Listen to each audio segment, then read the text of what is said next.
Tasha Williams had worked hard for everything she owned. At 42 years old, she was proud of her home, a beautiful two-story house in Chandler, Arizona. Her backyard was her sanctuary. Tall palm trees lined the fence, and in the center of it all was her pride and joy, a crystal-clear, perfectly maintained pool. She wasn't the type to brag, but she had every reason to be proud. She bought the house on her own. No handouts, no shortcuts, just years of hard work, saving, and making smart choices. Her neighborhood was mostly families, a mix of long-time and new homeowners. Some were friendly, while others kept to themselves. Tasha didn't mind. She wasn't trying to be the neighborhood favorite. She just wanted peace. But that peace didn't last long. The first time it happened, she brushed it off. One Saturday afternoon, she came home from running errands and noticed wet footprints leading from her backyard gate to the sidewalk. At first, she thought it might have been the landscaper or a utility worker. But then she saw it, a soaking wet towel carelessly thrown over her fence. She checked the pool. The water level was lower. Her pool float had been moved. A half-empty soda can sat on her lounge chair. Someone had been in her backyard. Tasha took a deep breath, trying to give people the benefit of the doubt. Maybe it was a mistake. Maybe a kid had jumped the fence and panicked when they got caught. But when she asked around, the neighbors just shrugged. "Oh, it's probably just one of the kids," a woman said with a laugh. "You know how they are." Another neighbor, a man barely looking up from his car, muttered, "They're just having fun. You got a nice pool, Miss Williams." People notice. The way he said it bothered her, but she let it go. She tightened the lock on her gate and hoped it wouldn't happen again. But it did.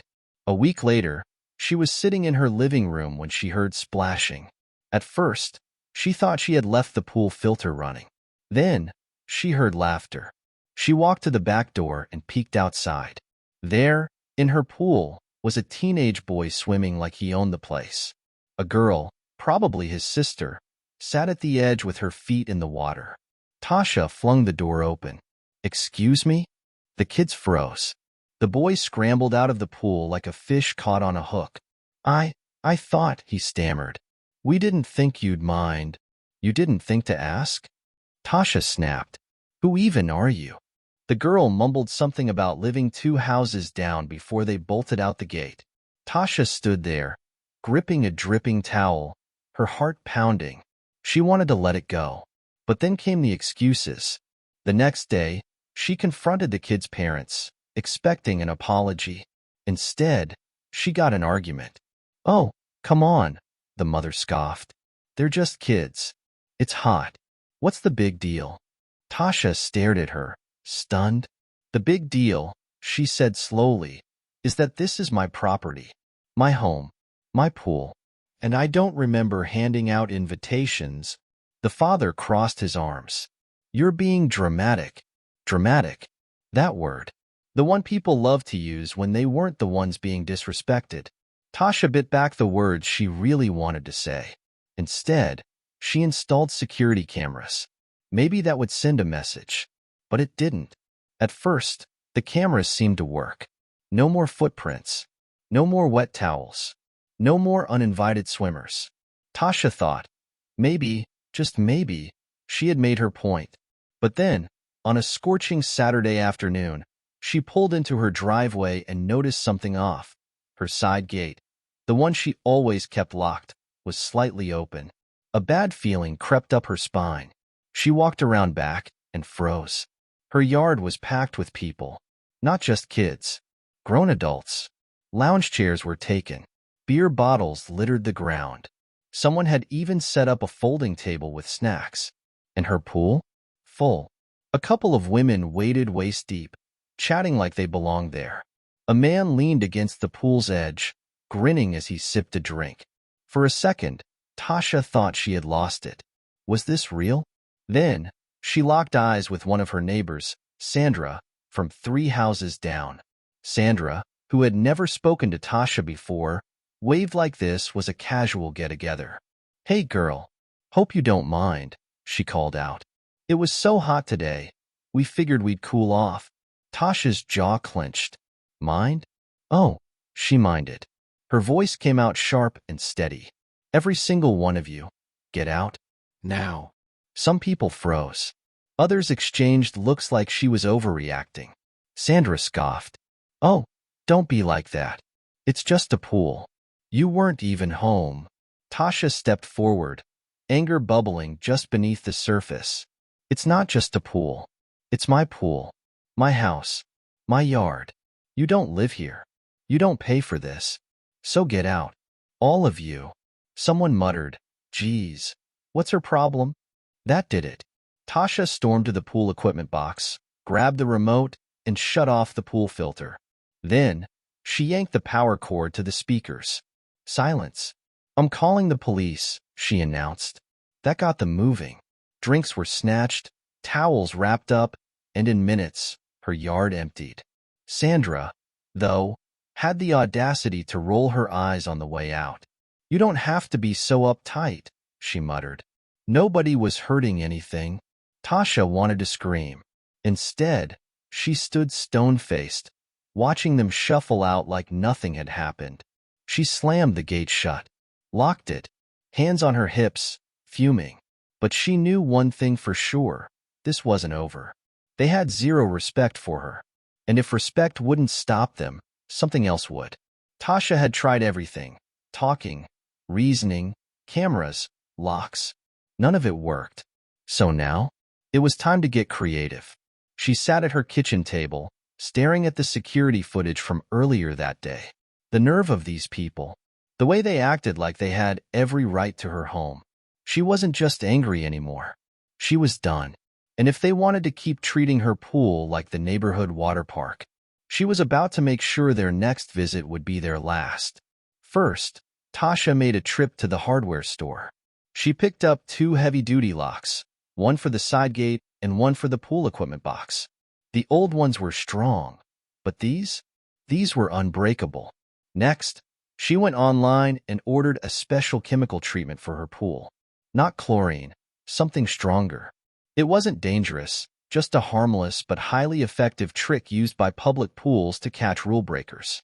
A little something called pool dye, a chemical that turns the water bright green if someone pees in it. Yep. If even one of those freeloaders tried to use her pool again, they'd leave looking like a radioactive alien. But that was just the start. Tasha wanted insurance, something that would make them think twice before ever stepping foot in her yard again. So, she went to a local sign shop and had a custom pool sign made. The next morning, she drilled it right onto her fence, where everyone could see. Warning: pool chemically treated for unauthorized use. Exposure may cause rash, severe itching, or temporary skin discoloration. Did it sound extreme? Sure. Was any of it actually true? Nope. But they didn't know that. To sell the lie, she placed an empty hazardous chemical container near the pool pump, something she picked up from a friend who worked in maintenance. Now, all she had to do was wait. It didn't take long. The next hot afternoon, she sat by her window, sipping iced tea, watching. For most of the day, it was quiet. Then, she saw a couple of teenagers walking past her fence. They stopped. Read the sign.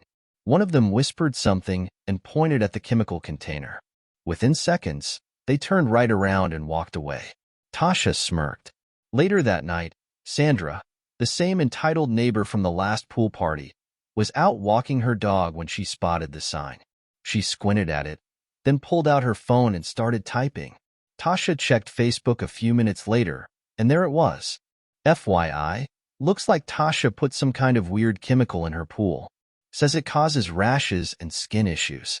Not sure how safe that is. Just a heads up. The comments rolled in. OMG, what if it leaks into the ground? That doesn't sound legal. Why does she even care so much? It's just water. Tasha laughed out loud. They weren't mad because she was lying. They weren't mad because they got caught. They were mad because they realized their free ride was over. And if they wanted to test her, they were more than welcome to try. For the first time in months, Tasha finally felt at peace. No more random towels. No more strangers lounging in her yard. No more entitled attitudes. Her plan worked. Or at least, she thought it did. Until the knock came. It was a Thursday evening when she heard it. Sharp, impatient banging on her front door. She set down her drink and peeked through the peephole. Sandra, arms crossed, looking pissed. Tasha sighed. Here we go. She opened the door, keeping her face calm. Yes? Sandra didn't waste time. We need to talk. Tasha raised an eyebrow. Do we? Sandra huffed. Look, I don't know what your problem is, but people are saying you put some kind of dangerous chemicals in your pool. Tasha blinked, then smirked. I did, she said smoothly, to keep out uninvited guests. Sandra's jaw clenched. You can't do that. What if a kid touches the water? Tasha folded her arms. A kid who broke into my yard? Sandra faltered. That's not the point. It's exactly the point. Tasha shot back. I told people to stay out. They didn't listen. So I took precautions. Sandra scoffed.